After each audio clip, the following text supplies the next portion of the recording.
So this is an iPhone. You might even be watching this on one right now. It's a stunning piece of tech, and we know it didn't just crawl out of the ocean and build itself. It obviously had a creator. For years I thought this exact logic was the slam dunk, undeniable proof for God's existence. But when I actually followed that thought all the way to the end, it led me to an answer that completely reframes the one question that stumps almost everyone. Yeah, but who created God? Let's just pause and appreciate this thing for a second. It's not just a slab of glass and aluminum. Inside are billions of transistors firing off, a processor doing math I can't even imagine, and an entire operating system with millions of lines of code all working together so you can order a pizza while FaceTiming your cousin. When we see this level of intricate design, we never, not for a moment, think it was an accident.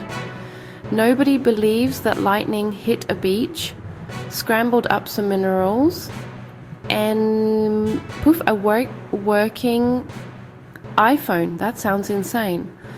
Our intuition, our common sense screams that this was designed.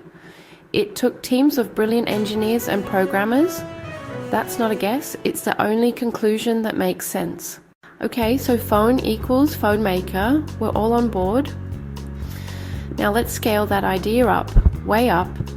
What about the universe itself?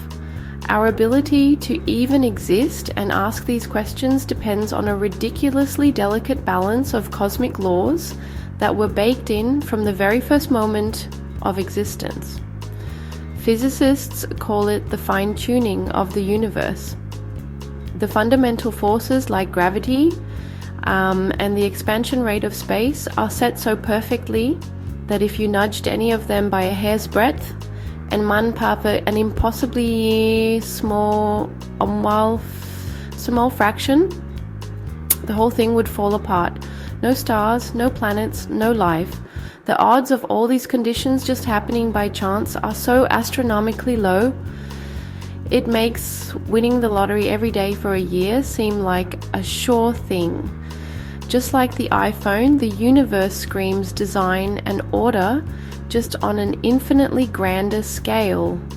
So using the same logic, if a phone points to a phone designer, then a universe fine-tuned for life must point to a universe designer, a creator. But this is where the logic seems to hit a brick wall, and honestly, this is where I was stuck for years. It's the powerful and totally fair question that always comes next. Okay, fine, but if everything complex needs a creator and God is the ultimate creator, then God must be even more complex. So, who created God? It feels like the perfect checkmate, doesn't it? The ultimate gotcha. If you say something created God, you're just kicking the can down the road forever. But if you say God didn't need a creator, you're breaking your own rule. It felt like a total paradox with no way out. The breakthrough for me came when I went right back to the beginning, the iPhone. Think about it. The engineers at Apple who designed this phone, they don't live inside the phone. They aren't governed by the laws of iOS. They exist completely outside of the little digital world they created. From their workshop, they built the hardware, wrote the code, and established the physics of how it all works. And that's when it clicked. The question, who created God, makes a huge mistake. It assumes the creator is just another created thing that has to play by the same rules as our universe. Rules like time, space, and cause and effect. But the whole point of a creator is that they must exist outside the system they created. Asking who created God is like asking, what does the color red smell like? Or which way is north of the North Pole? The question itself is broken because it's applying a rule to a category where it doesn't belong.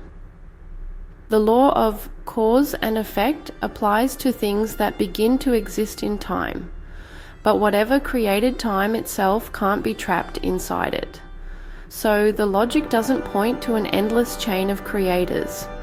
It leads to a first cause that must be by definition uncreated, timeless, and outside of space. This isn't a cop-out, it's what the logic actually demands. The starting point of everything can't have a start. So in the end, the iPhone didn't just convince me there was a creator. The very logic that gets us there, when you follow it all the way through, reveals the nature of that creator. It has to be something beyond our world of time and space. It has to be eternal, uncaused. The one question that felt like a brilliant objection was actually a signpost pointing to the final answer. So I'm curious, what does it mean to you if the source of everything is by its very nature eternal? I genuinely love to read your thoughts in the comments.